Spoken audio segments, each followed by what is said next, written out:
tayo mag-secret file, ay ilike mo muna ang video na to at mag-subscribe na sa aming YouTube channel. Don't forget to click the notification bell para hindi ka nahuhuli sa latest episode ng DJ Rocky's Secret Files.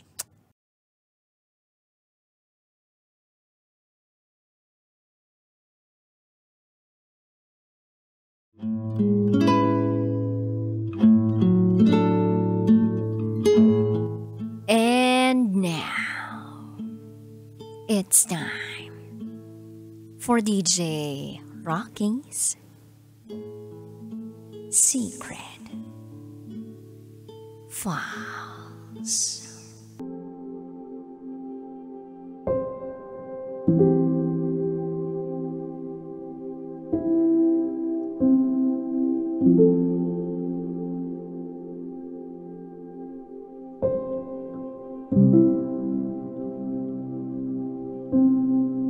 Hanggang ngayon, ang alam nila ay virgin pa ako. Pero ang totoo, hindi na.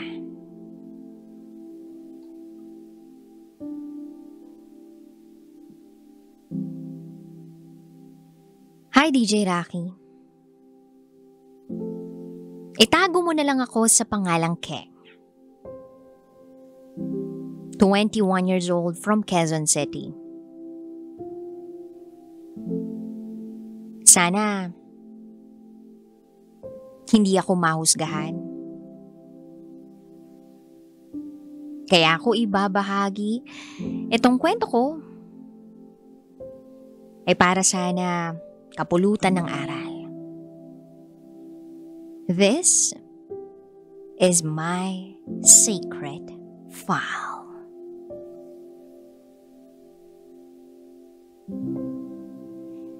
"17 years old ako nang may makilala akong lalaki na itago na lang natin sa pangalang John. Nang makilala ko siya, 19 years old na siya.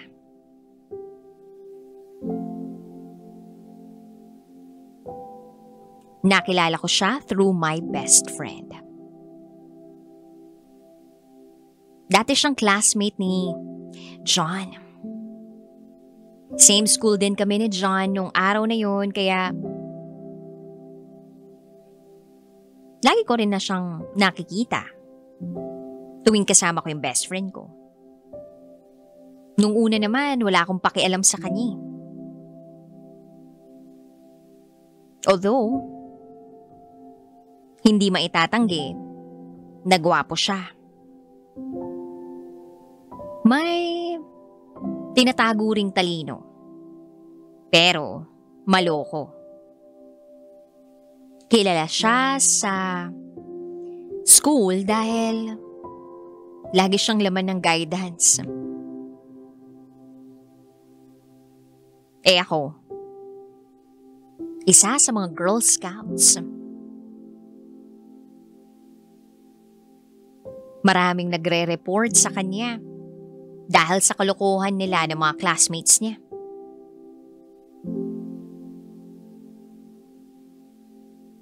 Pero hindi yun dahilan para hindi sila maging closed ng best friend ko. Itong si John, laging kasama ng best friend ko tuwing break time namin. Ultimo pagkain inihingi. Then araw-araw na kaming nagkikita. May time na nagkakasalubong kami ni John sa school kapag duty ako sa principal's office. Madalas ko silang sitahin dahil ang ingay nila na akala mo mga sigang tambay sa kanto. Nakuha pa ni John ang inis ko nung mga panahong yun. Dahil pati ako, hindi rin nakaiwas sa pang-aasar niya.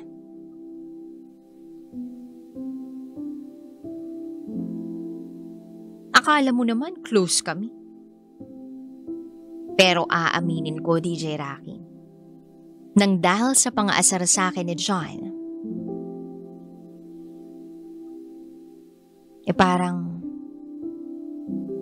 natutuwa niya ako sa kanya. Parang hindi na lang basta galit at inis ang nararamdaman ko. May kasama ng kilig. But then, alam ko sa sarili ko, at sinabi ko talaga sa sarili ko, na hinding-hindi ako magkakagusto sa loko-lokong yun.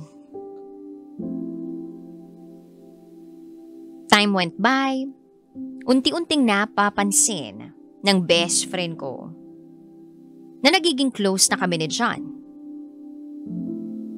Kaya ang nangyari, inaasar na tuloy ako ng best friend ko kay John. Valentine's Day, hinding-hindi ko makakalimutan. Inada ko ni John sa social media. At laking gulat ko nang mag-message siya sa akin. Hindi ko nga alam kung dapat kong basahin lahat ng minessage niya. Pero dahil kahit papano, nagkakaroon naman na kami ng samahan, binuksan ko na lang yung mensahe niya. At ang tanong niya sa akin ay, sasali ka ba sa sayaw bukas? Tinatanong sa akin ni John kung sasayaw raw ako. Hindi. Kaya sumagot ako ng, duty ako Kaya hindi. Anong pake mo? Siyempre, kunwari lang na maldita tayo. Pero deep inside, kinikilig ako. Ayun. Chat-chat na kami. Parang kaya niyang paamuhin yung tigring ako. Ewan ko ba, DJ Rocky? Then, Feb 16. Birthday ng best friend ko. Siyempre, invited ako at invited din si John. Nag-chat sa akin yung best friend ko. Uy, dapat maganda ka mamaya kasi ikaw yung best girl ko sa party. Nag-reply naman ako ng, syempre naman tol. Pero kabado ako, DJ Rocky. 6 p.m. ang start ng party ng BFF ko. Kaya bago mag 6 p.m. nag-makeup na ako at nagsuot na ako ng dress. Tiningnan ko yung itsura ko sa harap ng salamin. At masasabi ko na isa na yun sa pinakamatino at pinakamaganda kong itsura sa buong life existence ko. So eto na nga. Dumating na ako sa venue.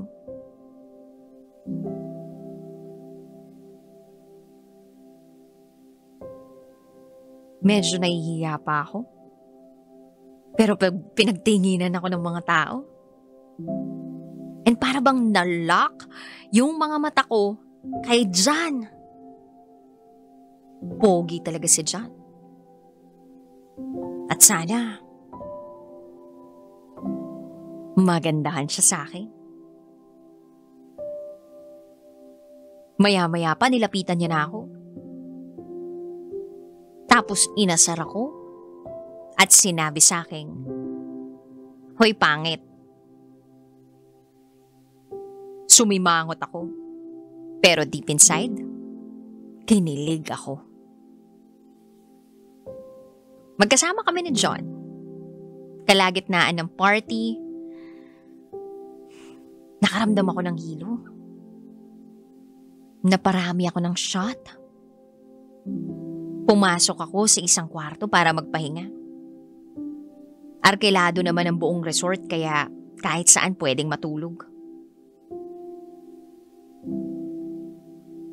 Pagpasok ko sa kwarto, nakaramdam ako ng takot. Pero mas nangingibabaw yung pagkahilo ko. Kaya nag-cellphone ako doon sa loob ng kwarto kahit nahihilo ako. Nagsi-cellphone lang ako na nagsi-cellphone. Iniisip ko na baka makatulog din ako. Maya-maya pa, nakita ko na may message si John kaya inopen ko. Bigla na lang akong nagising sa pagkakahilo ko nung mabasa ko ang chat niya. Tinatanong niya ako kung nasaan daw ako. Gusto raw niya akong makausap. Nag-reply ako. Sinabi ko kung ano yung room number ko.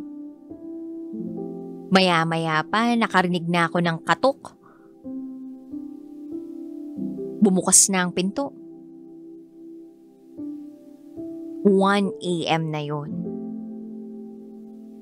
Nagkwentuhan muna kami. Kinumusta niya rin ako. Tapos nagkwento siya ng mga kung ano-anong kalokohan niya.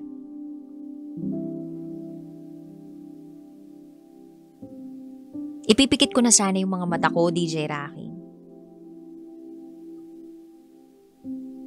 Pero, bigla na lang niyang sinabi sa akin ng, "Pwede pa kiss?" Natawa ako sa tinanong niya sa akin. Sumagot ako ng, "Tarantado ka no?" Tapos sabi ko sa kanya, "Sige na, umalis ka na at matutulog na ako."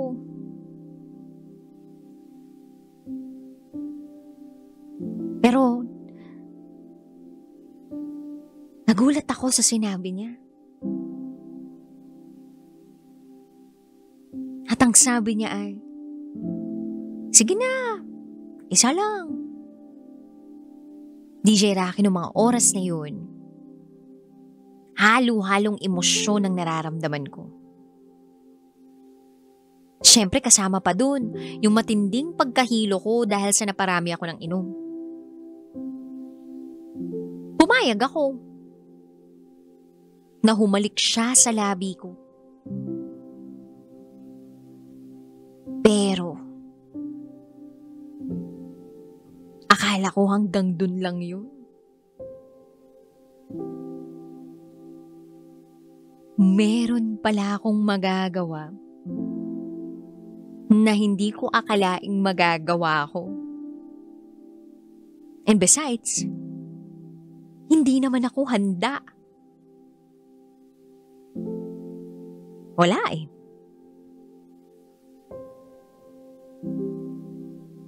Damang-dama ko yung excitement, yung kaba, yung kilig. Kaya wala na akong nagawa. Akala ko hanggang dun lang yun. Bumitaw na ako at umastang ayokong mangyari ang gusto niya. Pero mapilit siya at sinabing, "Niwala ka, walang makakaalam nito."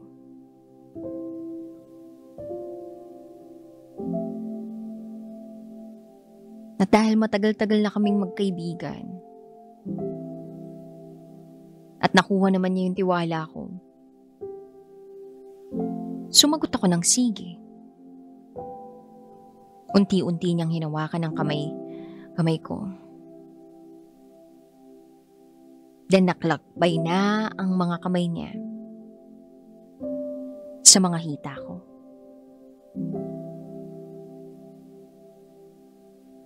Pabilis ng pabilis ang ginawa niya.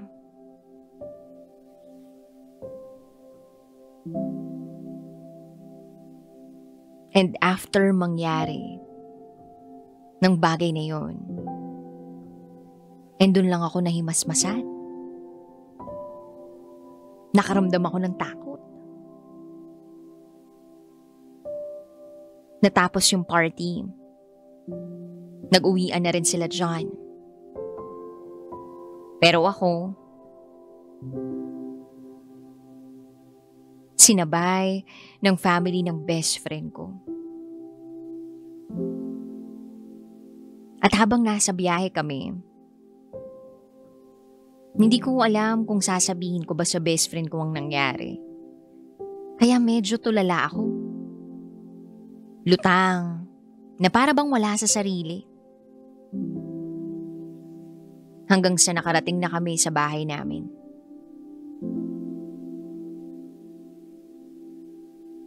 Nagdaan ang araw.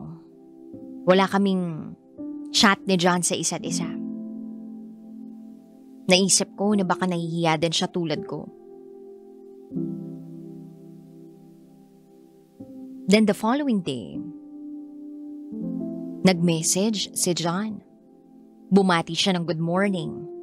Tinanong niya ako kung kumusta ako. Sabi ko okay lang ako. Kahit na gustong sumigaw ng isip at puso ko na naguguluhan pa rin ako. Na nagigilty ako. Kasi bakit ko nagawa yun? Bakit namin nagawa yun?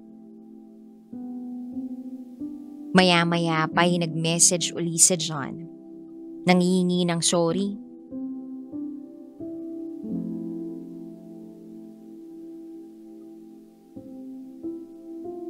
Pero nagulat ako.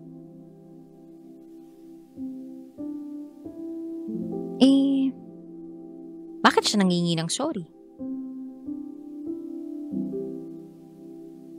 Wala man lang siyang sinabing explanation dun sa sorry niya?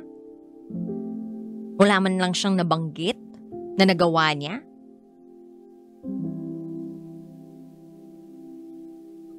At ang sabi niya lang, sorry kasi lasing siya?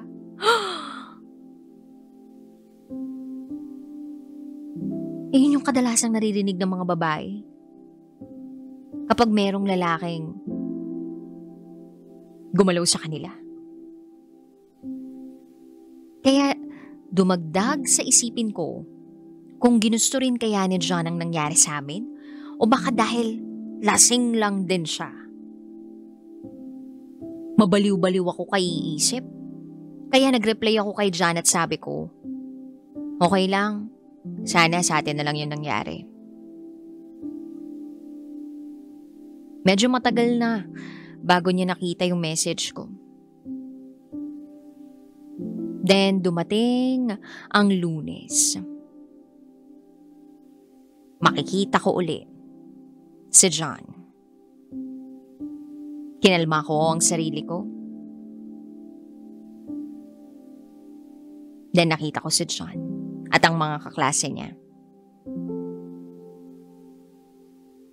Ewan ko ba sa sarili ko kung bakit ako nakakaramdam ng hiya? Pati takot. Na baka ano ang sabihin ni John sa akin, na baka pagsabi ni John ang nangyari sa amin sa party.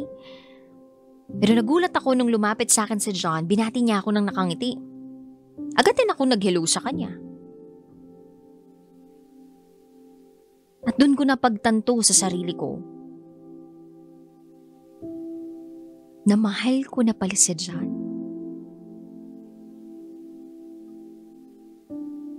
Mahal ko na siya. Bago ako matulog, may message si John. Nag-good night siya sa akin.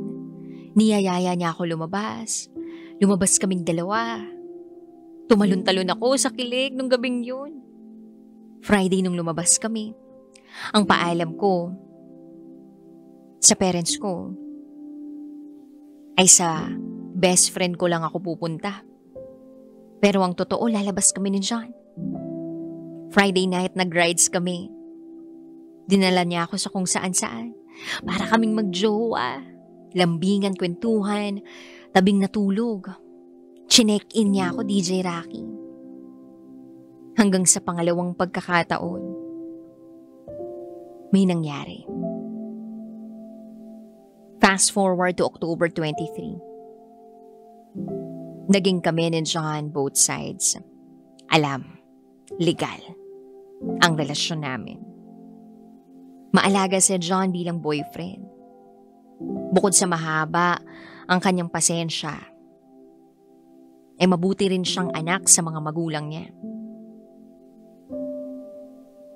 1 year. 1 year ang itinakbo ng relasyon namin. Dumating yung time na unti-unti kong nararamdamang nag-iiba siya.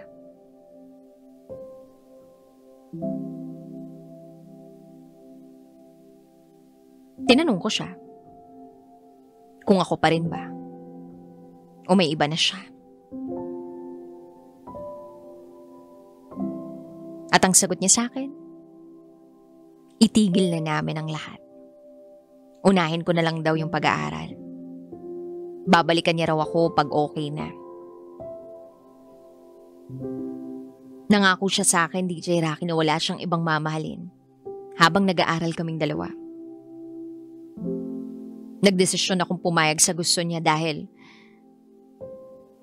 totoo naman na dahil sa relasyon namin, medyo nalilihis kami ng focus. Nawawalan kami ng focus. Kasi lagi kaming laman ng rides. Nag-hotel kami. Kaya kahit masakit sa akin, tinanggap ko yun. Up until now, close kami ni John. At ako pa rin ang girlfriend niya. Or should I say, acting girlfriend niya. Sa ngayon, ang alam ng mga taong nakapaligid sa amin ay virgin pa ako. Na puro pag-aaral lang ang inaatupag ko. Pero ang totoo, hindi na. Sa mura kong edad, naisuko ko ang sarili ko sa taong mahal ko. Sana balang araw ay maging kami na ni John. Sa tamang pagkakataon, sa tamang sitwasyon, at sa tamang oras. Sana hindi magbago ang pangako niya. Sana matupad niya yun. At itutuloy ko ang buhay ko. Umaasa